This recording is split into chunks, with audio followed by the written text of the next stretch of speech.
Hello, welcome to another episode of 5 Business Rules. I'm Nicole Krug, digital marketing strategist with Socialite. And I am Monica Jansen, head kick-ass copywriter and strategist with Jansen Communications. And today we are talking about 5 things to consider when picking keywords for search engine optimization. Now, if you need to know what SEO is, we'll put a link to some other videos, but essentially this is ranking for Google. Now, if you have been following this because you have nothing better to do with your time, you may have seen headlines saying keywords are dead. The thing is yes, there are 200 different ranking factors Google uses to rank any given search, but you can't just be your website can't be number 1 for everything, right? You have to rank for specific topics. And so that still means if you are doing a project to increase your optimized score to help you show up in Google, keywords is definitely a part of it. Yep. And so there is a lot of strategy that goes into picking the keywords. Number 1 is you have to figure out search intent. General keywords like consulting services, that can mean so many things. Cybersecurity consultant, marketing consultant, operational consultant, recruiting, right? Like there are thousands of searches for it, but probably only like 5% of them are going to get into your niche. And so go deep, figure out like what do people actually want and be very specific. Yes, you'll get fewer keywords, but it's going to, or fewer volume searches, but it's going to be more applicable to your business. Yeah, much more specific, but that's okay because you want to be found for what people are specifically searching for, not what you think they are searching for. That's a big difference there. That's actually one of the hardest parts of SEO for many of my clients is because they say they would describe something differently than the people searching for it. So there is keyword research. And this brings us to number 2, which is search volume. While we're okay lower search volume, we don't care if we rank number 1 for a term that nobody is using, right? You need to, when you're looking, it's a balance of yes, intent, but is this a keyword that people actually care about? Yeah, right? It's like a Venn diagram, right? You want that overlap. Which we also then measure competition, right? Because if it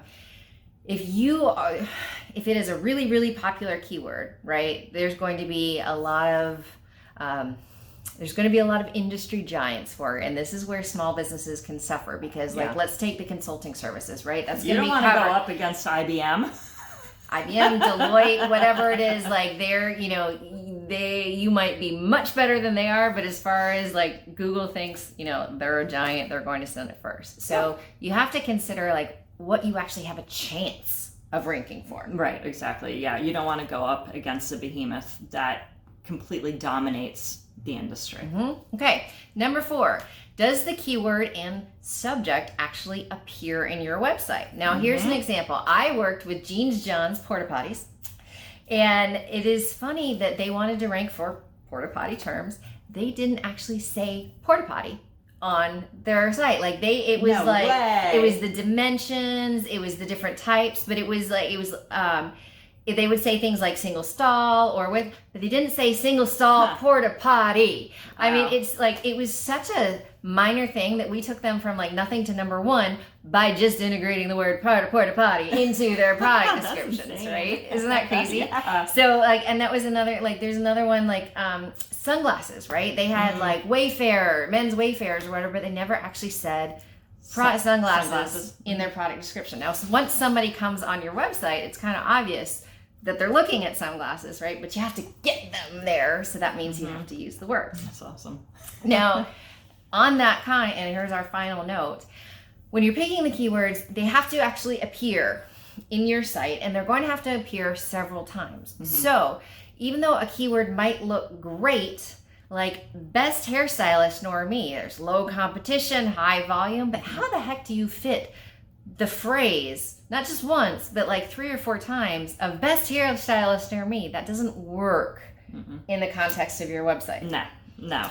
So you have to you have to have it included, but you have to make sure this is not just for the machines, right? This has to be natural and inclusive so that you can use it and showcase. Yeah, So, and that's where you need to have a Google My Business account, which I think that we've covered in another video. yeah, we have. Yeah. But so I know this stuff is It's a lot. it's a lot, but you know, again, SEO is one of those things that it's so mysterious that people don't always know what they're paying for. So like, if nothing else, I don't care if you work with me, I don't care if you work with somebody else, but like, you at least kind of know the things to look for and have conversations about. Definitely. So if this was helpful, give us a thumbs up, and we'll talk to you next time. Bye. Bye.